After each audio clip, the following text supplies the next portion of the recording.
Olá, sejam bem-vindos a mais uma aula da Língua em Foco. Sou a professora Fernanda Regina Almeida, professora de Língua Portuguesa. Na aula de hoje vamos falar sobre o uso do pronome oblíquo. Vamos lá? Como usar o pronome oblíquo? O pronome oblíquo, assim como os outros pronomes, eles servem para substituir palavras, dentro de um texto, para evitar a repetição. É um elemento muito bom para a coesão dentro do texto. Os pronomes pessoais do caso oblíquo, são os empregados como objeto direto, objeto indireto, complemento nominal ou também agente da passiva e adjunto adverbial.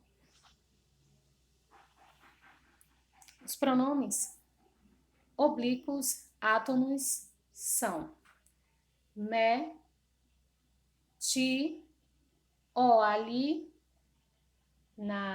no singular, e nos, vos, os, as, si e lis,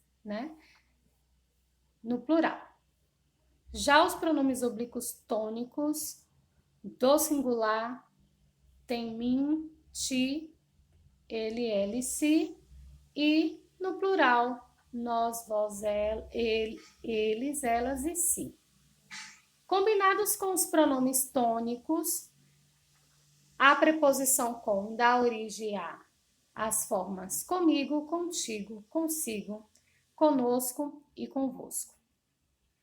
Esses são os pronomes oblíquos que trataremos na aula de hoje.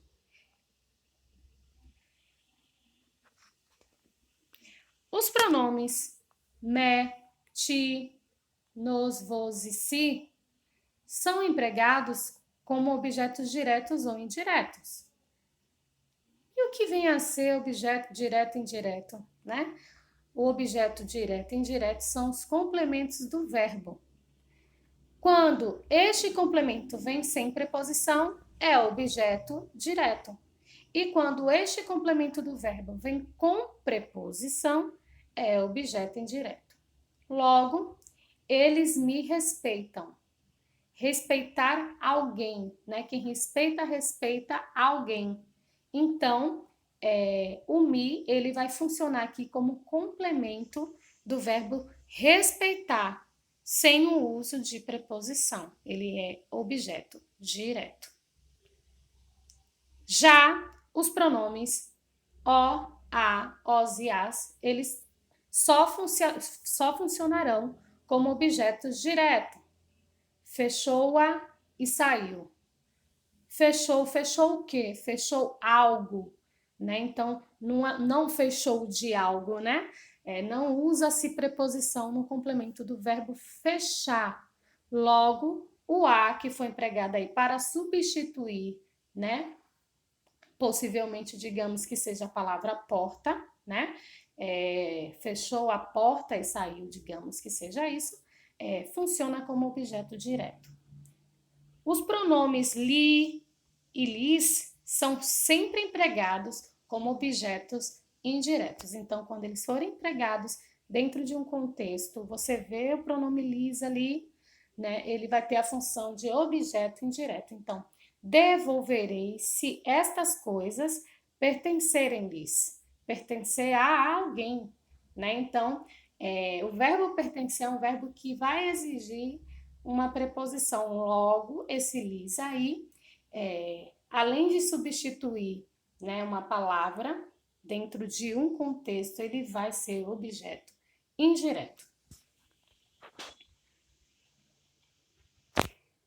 Vamos a uma questão importante quanto ao uso.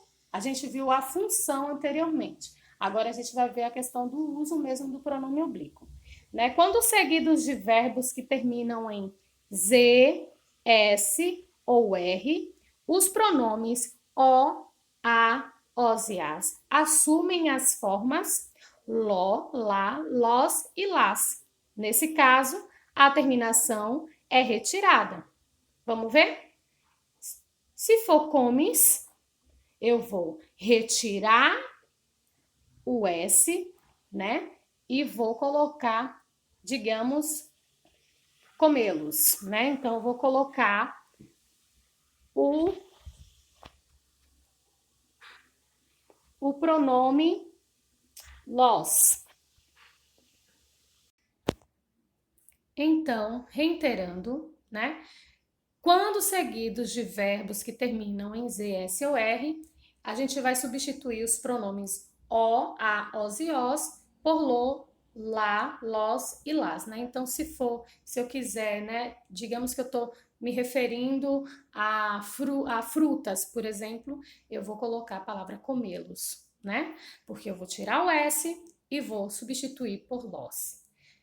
Estudar aqui, eu tiro o R, né? A gente vai sempre retirar e colocar o pronome oblíquo, né? A gente tira o R e coloca o pronome oblíquo. Então, digamos que seja estudar um livro, estudar alguma coisa. Então, lembrem-se que sempre quando a gente for utilizar o pronome oblíquo nessas condições, a gente está substituindo, né? A gente está fazendo uma substituição para evitar repetição dentro do texto. Então, vou tirar o R e vou colocar o lá aqui nesse contexto.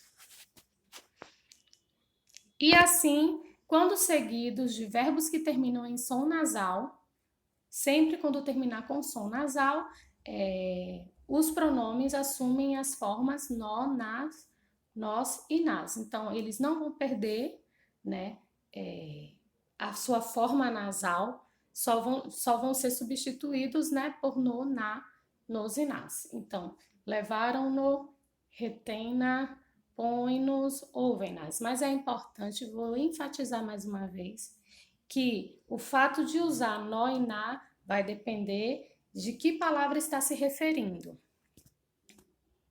E aí aquela dúvida de sempre, né? Quando usar o min, né?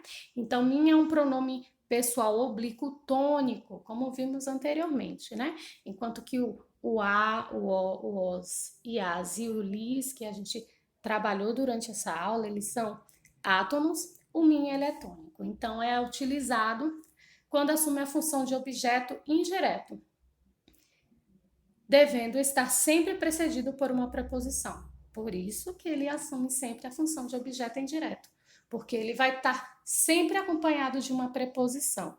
Se dentro de um contexto, dentro de uma fala, você perceber que esse min está sem o uso da preposição, possivelmente ele não vai estar assumindo o valor de pronome oblíquo.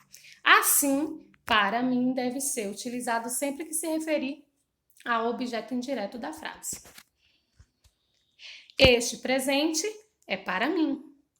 Eles contaram a verdade apenas para mim. Será que ele vai fazer isso para mim? Para mim, este é o melhor álbum da banca. Não podemos nos esquecer de um detalhe muito importante. Se houver um verbo no infinitivo, um verbo na sua forma original, né, não deverá ser usado min. Como assim, pró? Este livro é para eu ler. É o correto. E é errado se eu disser este livro é para mim ler. Como foi dito anteriormente, se houver um verbo no infinitivo, não deverá ser utilizado o min. Então, este livro é para mim ler. O verbo ler está conjugado no infinitivo. Logo, eu utilizarei o eu ao invés do min.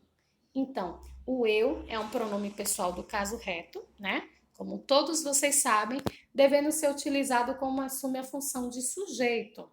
Assim, para eu deve ser utilizado sempre que se referir ao sujeito da frase e for seguido de um verbo no infinitivo que indique uma ação. Então, o para eu ele vai ser utilizado sempre que se referir ao sujeito, né? Que nesse caso aqui é livro, né? E for seguido de um verbo no infinitivo. Então, se tiver um verbo no infinitivo, vai ser eu e não mim. Então, compreenderam a diferença entre para mim e para eu?